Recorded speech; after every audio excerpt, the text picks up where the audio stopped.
Broadcasting from the business capital of the world, this is the Podcast Business News Network. All right, guys, welcome back. I am so happy because I am joined by the one and only Miss Ina. Ina speaks simply. Mlekush. Ina, how are you today? I'm very good.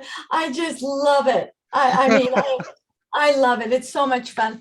You know, it doesn't bother me at all. Ina Mlekush, but just Ina speaks simply. Okay. But yeah. The most important thing is you have an awesome topic today. And I can go on and on about all the things that you've done. The one thing that I think is amazing is you are one of 14 people that is trained and keeps the integrity of this Shulakwe Kwadoshka, which is a spiritual sexuality workshop presented worldwide. You're one of 14 people in the world that can do this. Yes. It's pretty impressive. I mean, every time I'm blown away by that. You know how many people there are in the world? There's a lot. So to keep the integrity of this body of knowledge, it's very easy if we wanted to do classes and teach. And then, because we've had people say, can I teach this?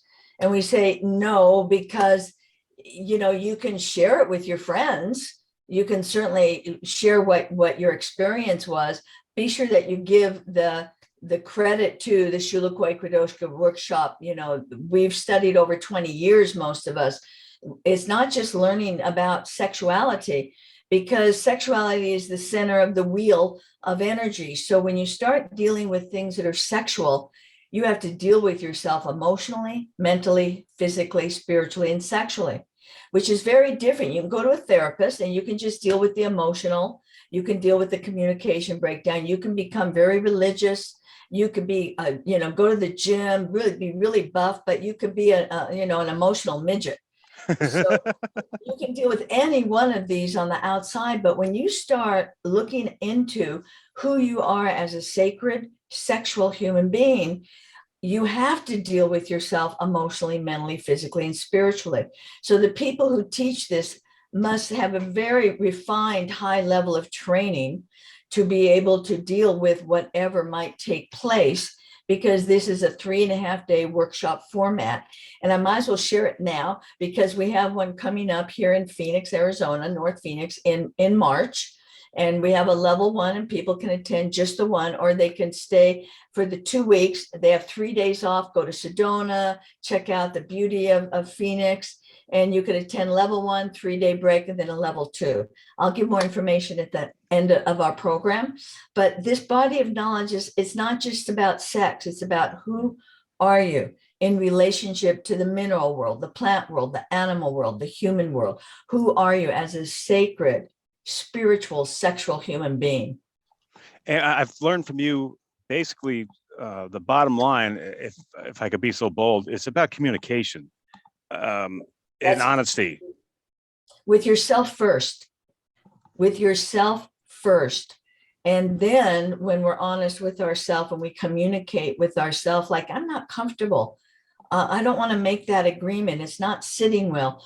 Or you just shared something with me and I want to support you, and something, I need to sit with that. So you first have to know yourself, you know, everyone, you have to know yourself if you're going to be able to heal yourself and heal others. And we heal others by how we communicate, how we're respectful to each other, and learning how to be a beautiful lover, learning how to kiss, learning how to touch, and that it's not how quick can you get it over, and it's not necessarily going, straight to the packages. We women have 3, you guys have 1 for the most part. Although I'll tell you, some men's nipples are very sensitive and they love it. Okay. So, and it's that, but it's more than that. It's really learning how to take your time, slow down. The whole body wants to make love. The whole body wants to be witnessed and touched and appreciated. And so there's a lot that we teach. Anyone who wants more information about the Kwadoshka workshops, please, contact me. I'll talk to you for a half hour on the phone. I don't care, because that way I can share what this is really about. And you might decide you want to join us, because there's a lot more. There's a lot more to sex than just the act of procreation. Totally. Yeah. There's so much more. No doubt. And can you just I know we'll get more into it later, but tell people right off the bat where they can get a hold of you because you got something going on. You work with open relationships, you work with traditional, you work with everybody. So you can Yes. help anybody. Tell people where to get a hold of you. We'll get back to more of it. Okay, so first of all, you can text me 623-465-9151, 623-465-9151. You can go to my website, which is spiritualsexuality.com. I know that's a lot of letters, so be sure you do it right. Spiritualsexuality.com, or Ina at talk2ina.com. That's my name, INA at talk, TALKTOINA.com. What better? I'm a counselor, I'm a therapist. I talk. So Ina at talk2ina.com. Thank you for that, Casey. Awesome. Ina, I'm so psyched because today you're going to talk about the choice to be single or not to be single. I want to get if I were a prosecutor or a defense attorney, I would ask for opening statements on this great topic. So I'm psyched. I'm all ears because I'm a single guy. Yeah, well, and we are going to talk about it, Casey, and you are single. So you are the voice now of everyone on the planet. Not that I'm putting pressure on you. Everyone on the planet is single. And it's single by choice or default, because in the workshops, we have people who come as committed monogamous couples. We have people who also come as single, with the understanding that throughout the training that there are exercises that they will enjoy doing with different partners of their choosing. And one of the things we do in the workshop is we have people first speak. Are you married? Are you in a committed open relationship? Are you monogamous? Are you single? And if you're single, are you dating? Or are you celibate or abstinent? And most people don't know the difference between those two. Can you tell us? I certainly can. Thank you so much. So to be celibate, inside the word celibate is to celebrate oneself. So we call that self-pleasuring. Medical profession calls it masturbation.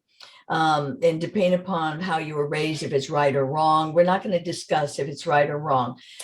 If God did not want us to be aware of our body, he would have made us look like a kangaroo. And I've said this before, and the hands can't reach, and, no wonder they bang, like they're probably frustrated. Sorry. Single people need to know that it's absolutely beautiful and okay to self-pleasure, and that's celebrating yourself. That's to be celibate. There are some individuals, because of how they were raised, religion, that they move into abstinence. Abstinence means you're not pleasuring yourself.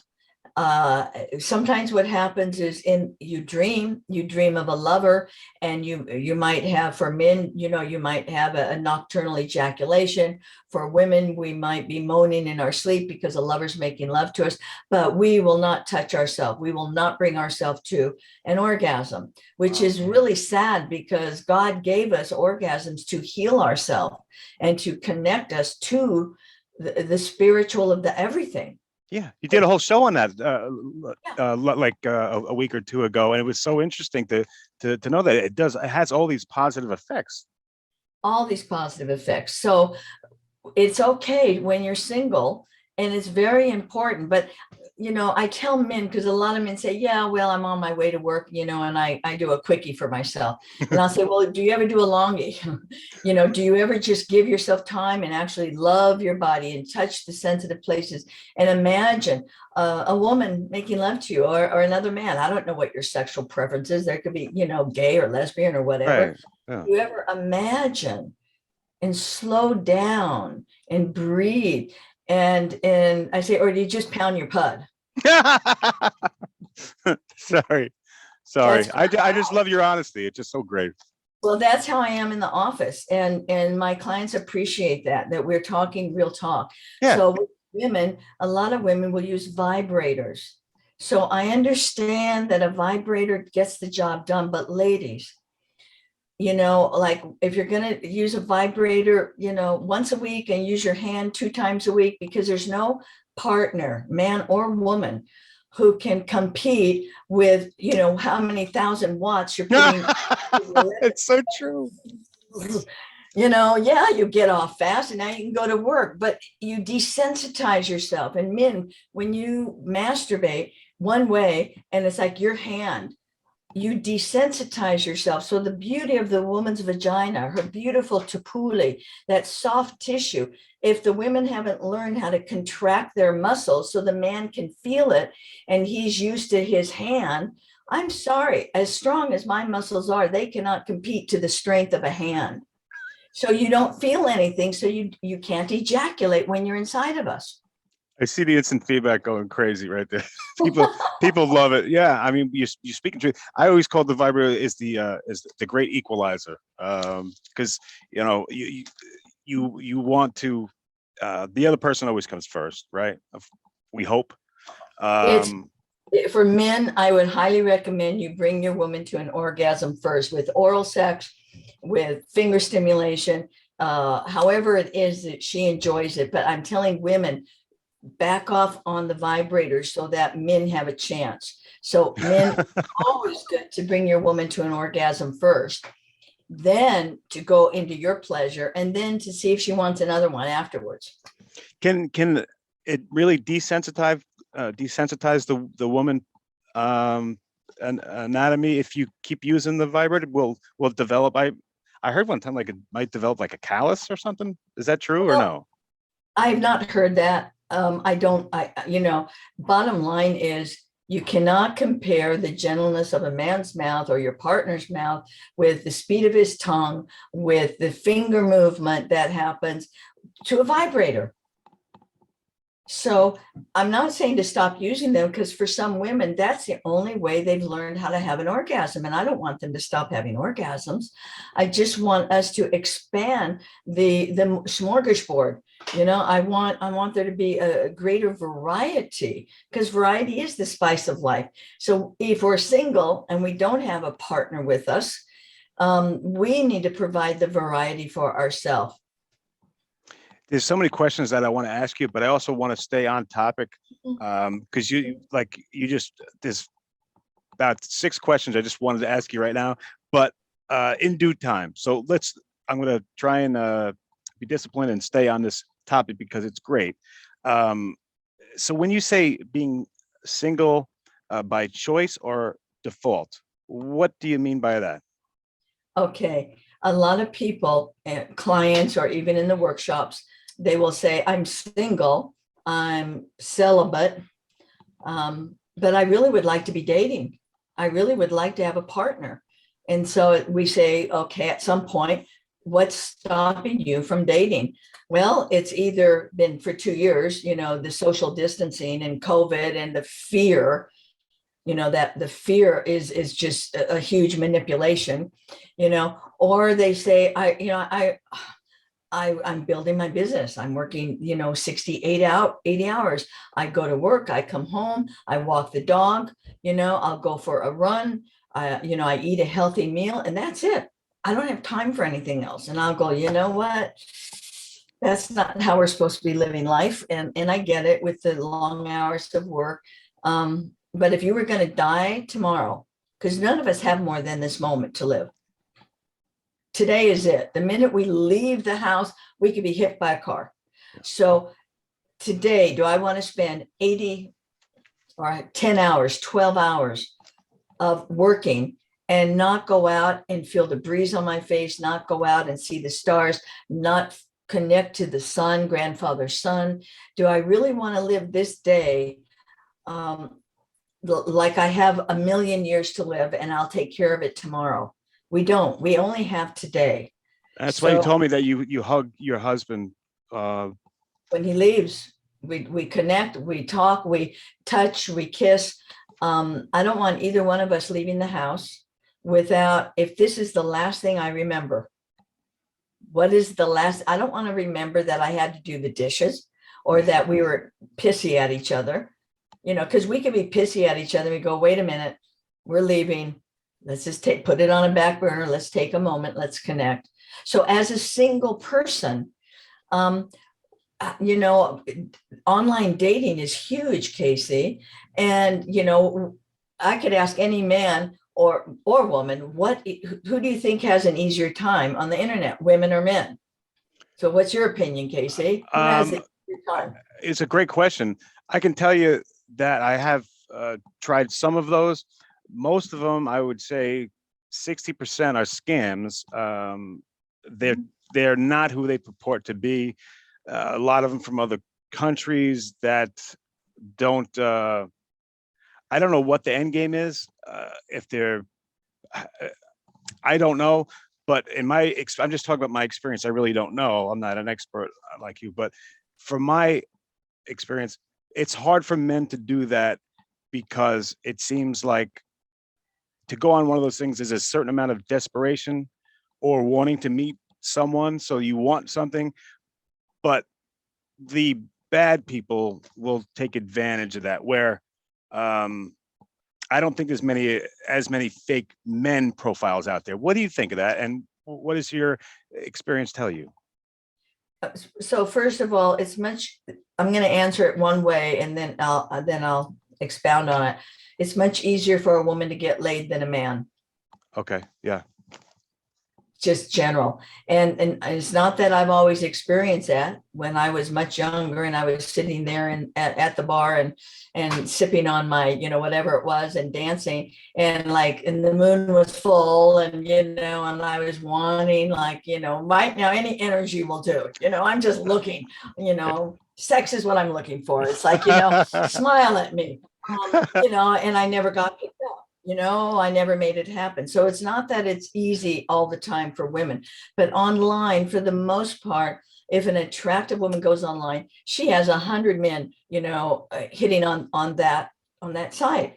Where if a man goes on, if he gets 4, 5, 6, 7 women interested, that's huge. It's huge. So I think what's most important, there's nothing wrong. I have had friends who have met on websites. They've actually fallen in love. They've gotten married. For the most part, it's challenging. And I mean, this just happened recently. It was an 80-year-old couple, and they're vibrant. They're more like 60 in their 80s. And she was giving up. He was giving up. He happened to see her profile, saw her picture, and he thought, okay, one more time. Well, one more time was the magic. So when you write a profile, and it's not that you're desperate, it's that's how it's done nowadays. Now, I'm kind of jumping around here.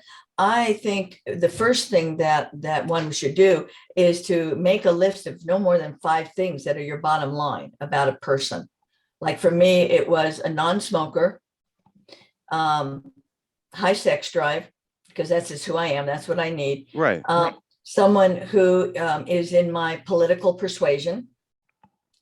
Couldn't go with someone who we're opposites on that. Uh-huh. And I love shooting, handgun competition shooting. So, I mean, my requirements were a little different. Basically, a nice person and someone who is capable of a dialogue and not a monologue. Love that term right there, because that's what you get. It's all about some people you meet. It's all about them. It's like they're not even having a conversation. It could be talking to the wall. They're giving a monologue, as you said. Yes. Yeah. So, and I say, if you're going to do this, first of all, be really clear with this is what I'm looking for, and make it really succinct. This is who I am.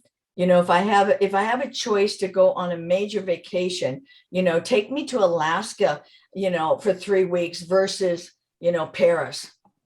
Really, I'm serious.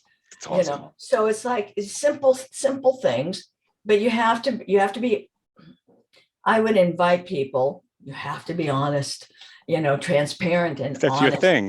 That's your number one. Yeah. So with that, if let's say a man responds and just sends me an icon, I'm not interested. If he responds and said, wow, in your second paragraph, this sentence popped out at me, at least he read it to the second paragraph. And didn't And just look at your picture. he's responding as a human being. And so I'm going to respond to him. I'm going to say thank you for that. And let me go look at your profile. At the most, I like to talk 2 times on the phone. I don't want a long relationship on the phone. I want them to be close enough where I can touch them if I want to. So long distance doesn't work. That's game playing. And you never get together, and you never know if they're married or not married, or what their thing is. So it's very simple. 2 times on the phone, maybe once or twice texting at the most, then meet for coffee. Do not waste your time if someone's not willing to meet you for coffee, not for a meal. Men, you don't have to spend a lot of money on us, because then we feel obligated that, okay, now I have, at least I have to kiss him goodnight, or he wants to get laid. That old tit for tat thing. Don't even go there, men, because you might not be interested in her, and now she thinks she's coming, because you just spent all this money on her. Don't do that. Don't play that game. Go have a cup of coffee. Go bundle up in wherever you are. In Miami, you don't have to bundle up. In Chicago, New York, you do. Go out, go for a walk, talk. And are they? Or do they just do you find mostly the men just want to, as forgive my French here, but they want to just get laid? Is that what a lot of guys and they disrespect women by not even paying attention and just looking for the picture, and then not even trying or reading or doing any of that? So men are visual naturally. Yeah. That's how God made men, so that you could leave the cave and that you could see the tracks and you could hunt the deer and you could see that the cougar was trying to hunt you. Men are visual. So we don't want to make men wrong for being visual. And the visual of a woman, if she has curves, it means caveman can have a baby and it won't kill her. If her hair is shiny, it means she has enough fat on her that if it's in the winter, when the caveman, it's harder to get food, she's not going to die on him because she's got a little softness, and that shows in the hair and it shows in the curve of the body. So some men are more attracted to more curve than others, or etc.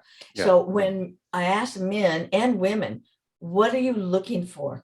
Are you looking for a friend with benefits? Meaning you just want to be friends. You're not looking for marriage. You're not looking for, you might have 1 or 2 friends with benefits. You want to go places. You want to do things. You want to visit, hang out, popcorn in a movie, or go for a hike, or go skiing in the winter. So if you want a friend with benefits, believe me, there's plenty of women that's all they want too, especially the older we get, because we have our own careers and we're financially, stable. We're just looking for someone to play. Let's go play, and let intimacy and passion and sex be a part of that. There's nothing wrong with friends with benefits, as long as you're honest about it. One of the problems is men can do that easier than women, because women are like the Velcro of the universe.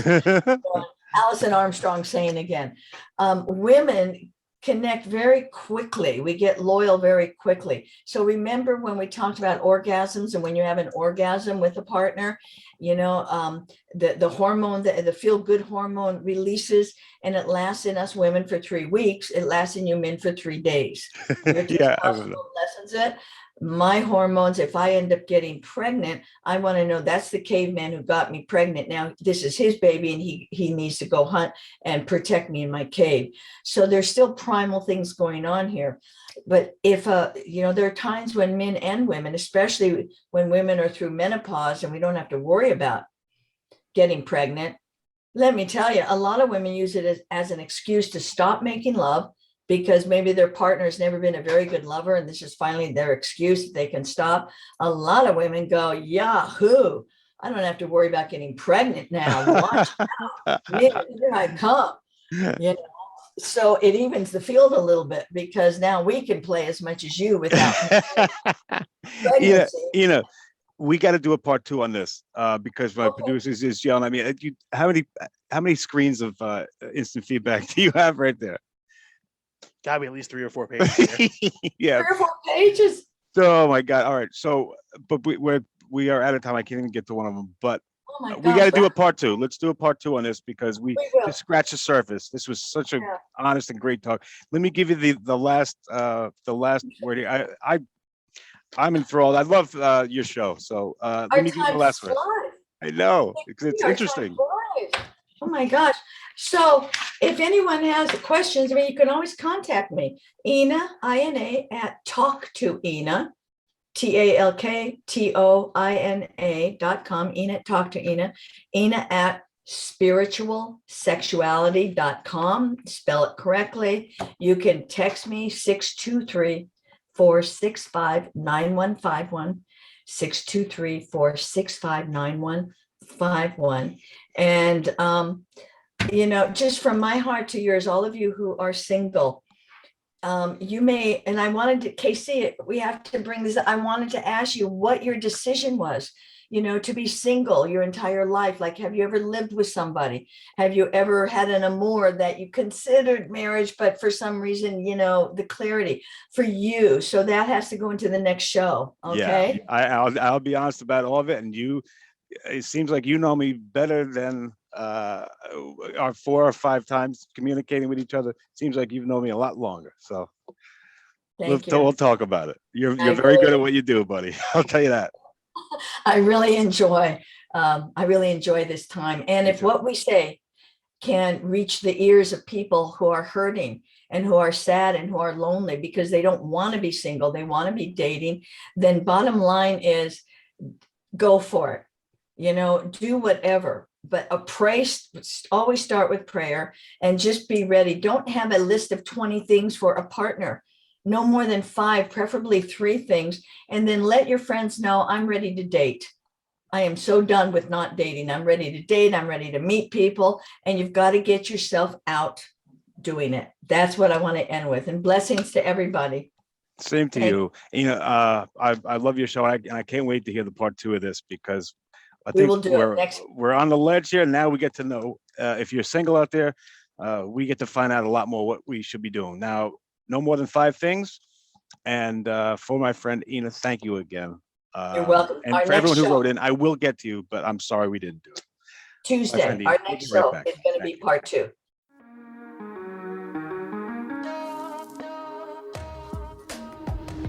Broadcasting from the business capital of the world, this is the Podcast Business News Network. For nearly 2,000 severely injured veterans, everyday life has become filled with barriers. Day-to-day simple tasks can become pretty daunting. I have to carry my chair up 2 flights of steps or have somebody do it for me. What scares me the most is just the falling. When I'm struggling with my house, I think, to have that one great barrier just knocked down, it's crucial. Home for Our Troops is a wonderful nonprofit that builds a Mortgage-free, fully adaptive, handicap-accessible house. And there's no catch. It'll be our very first home that we've ever owned. This is a game changer. This is where your life begins again. We need you to join us in completing this important mission. Please visit hfotusa.org and help build homes and rebuild lives. Because of you, everything's going to be okay.